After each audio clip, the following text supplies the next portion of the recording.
Hey everybody, it's Ed back with another Manga Studio tutorial. Today is a continuation or a part 2 or bonus features or whatever you want to call it of a previous video I did. So a couple weeks ago I did a video on how to do fonts and dialogue balloons. So in that video I covered how to import custom fonts and how to just kind of a rundown of all the dialogue balloon options that you have in Manga Studio relative to other programs. And I realized that with both of those I left a little bit out.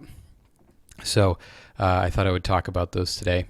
So the first thing is the fonts. Someone asked a comment in one of the videos about font lists. And so you might see this if you're reading about Manga Studio online. You might see mention of a font list somewhere in a forum or on DeviantArt or something like that. And what the font list is it's at least the concept is that it's a reduced list that you can have. So you can, if you use certain fonts all the time, you can get to those pretty quickly. And I use Manga Studio 5, not the EX version. I didn't pay the extra $100 for the EX version because looking at their features on the website, it just looked to me like there wasn't that much of a difference. It seems to me that the font list might actually be a feature of Manga Studio 5 EX, and I don't know that for sure. I can't find anything on their website or elsewhere confirming or denying that, but when I tried to read some of the documentation and look at some of the examples of font lists I could find on the internet, I could not find those features in my version. So it was only natural for me to assume that it's not available in my version of Manga Studio. So if you're using EX, maybe you have that feature. If not, then you probably have 5. What it would do is it would take this full list you've got and it would reduce it down. You could set a custom set of fonts that only you want to use. So one alternative to that is if you go down here into the font creation area. In my comics, I use basically 2 fonts. The font that I use for the title and for the little copyright statement, and the font that I use for dialogue are different. So this is a built-in one. I think it's Tahoma, something really basic. The one that I use in my comics is from Blambot, and you can see in the other video I talk about Blambot, but it's a place where you can download fonts that are specific to comics and have different permissions depending on how you want to use them. I use one called Web Letterer, which I really like, and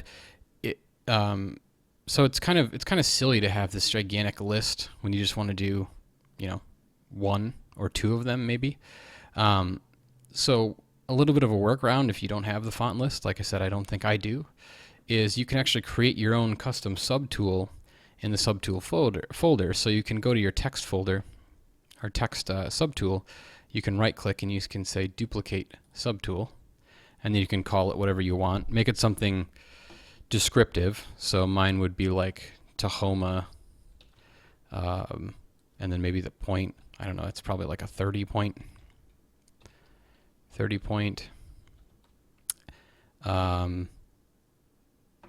Title font or something like that. Okay, and then it creates that, and then you can actually edit what's available in it.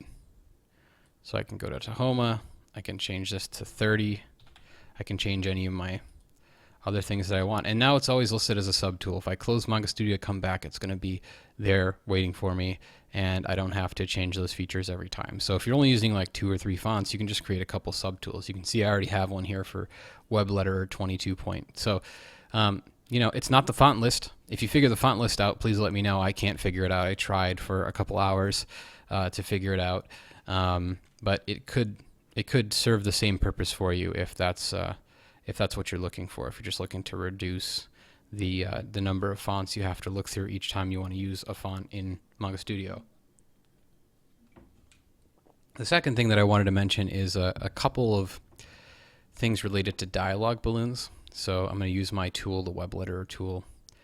I haven't come up with a punchline for this comic yet. I just kind of like the idea of maybe 2 plants talking to each other and You sometimes see plants do this. If they're planted incorrectly, the plant really wants sun, it'll move toward the sun. So I'm going to grab that web letter. We're going to come in here and we're just going to type something. So he's going to call, this one's going to talk to this one. I think he's just going to kind of be curious to know what he's doing. Pretty simple. Fill ? Okay. I think I mentioned in the previous video that I like to use the balloon pen over the ellipse balloon. The ellipse balloon or the curve balloon. The ellipse balloon and curve balloon will draw more perfectly shaped balloons, which make it look much more mechanical and less artistic. So I don't necessarily use them because it's speech, and speech isn't necessarily perfect. So as you can tell from listening to my videos, I think I like the balloon pen better. And I have a lot of hard lines that are, pretty mechanical looking in this image already, in the, the siding of the building and the fence and the little thing that goes around the garden. So I don't want to add to that. So you can take your balloon pen and you can come in and you can just draw around and draw your balloon. Okay. And I don't know if you can see this, so I'll zoom in. The one thing I don't like about the balloon pen is that it always ends up doing this. No matter how carefully I draw it, I can't seem to get it just right at that last moment to get it to close. But there's a nice thing about the balloon pen and the way the balloon works, and that is that the balloons are actually vectors. So they're drawn as vectors. So the rest of this is actually raster layers. Just look up raster versus vector layers if you want more information about it. But it has to do with like scalability of the layers. So these balloons are very scalable. But what's interesting about a vector, and you can actually draw in vectors with your ink in Manga Studio. You can't color in vectors, but you can draw. So you can do this same kind of thing. Is now that I've got this balloon, if I want to fix that, I can actually come over here to the correct line button. And you can use the correct line button only when you're using a vector. And in this case, this is a vector. So you click on that. And then when I mouse over it, you can see now I have little control points. And I can really finely detail these things. So you can see that my points kind of go down and back like that. So what I might do is I might just pull this guy over like this. Pull this guy like this. Kind of spread them out. And you can mess with this all you want. You can just kind of move them around until you get it the way you want it to look. So it looks a little bit better. I'd probably spend a little bit more time, evenly spacing these. You're still not going to get it perfect. You're still going to retain some of that imperfect look to it. But it does give you so much more control over what your balloon ends up looking like. I haven't used this for my inking because I think I would go insane trying to make all my inking perfect. And I just don't have that kind of time. So, just mess with it and do that. Another feature of the balloon pen is you can actually, that's the regular pen. You can use it to actually draw your tails. So if we wanted this guy to come down and, like this plant is talking, we can just draw it and it'll automatically draw it, which is pretty cool. Something else that sometimes happens is you might want to have, for some reason, multiple balloons. So like, let's do this pretty quick here. So this guy says, yeah, ?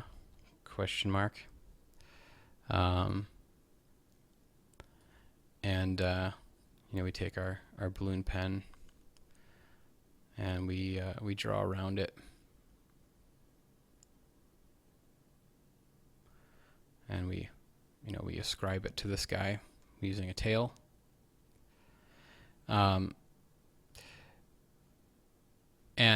we actually want the plant on the left to say something else. So we want him to say like, I don't know, what are you doing?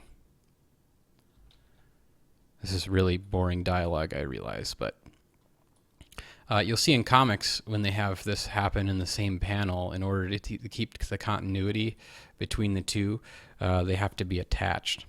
So, so he's saying, the plant on the left is saying Phil, and he's also saying, what are you doing? So, we come in here and we draw our balloon around it. And we maybe draw the tail, so we know it's coming through here. In previous iterations of Manga Studio, to do this sort of thing, you had to actually create like a text folder that would contain both of these guys. And then you could close the text folder and that would merge them together. They've made it a lot easier here, where now you can just draw between the two and have the two of them together. So let's see, let me move this up here. And then you can actually just merge those layers together by hitting Control E, and that puts them on the same layer. So I'll undo that just so you can see it again. See how it says Phil and it says what are you doing? You can just hit Control E and it'll merge them down. So you get that nice feature. So yeah, so I think the balloon, and to me that just looks better. I don't know. I like the non-perfect circle that it creates. I used the perfect ones for a long time just out of laziness, but I really like the new one. So anyway, so that's a couple other little things that you can do with your fonts and with your dialogue balloons. So I hope you enjoy this video, and I hope that you enjoy some of the other videos. I'll link to the previous video in this one, in the notes of this one. And if you have any ideas for future videos or things you're interested in trying to figure out but maybe couldn't figure out, you want an extra pair of eyes on it, let me know. I'm always looking for new things to look at, and I'm trying to learn the program myself as well. I did a lot of cool things in these images to save myself time repeating the same image between each of these panels. Maybe I'll work some of those things into a future video as well. You can always find the rest of these videos on my YouTube channel. You can find my comics at kantorwont.com, kantorwont.com. That's where this one will be posted. It'll be posted this Wednesday. If you're watching this when this video comes out. And yeah, hit me up on Twitter at Edomaniac, EDOMANIAC, and keep making cool stuff. And until next time, I'll see you on the internet.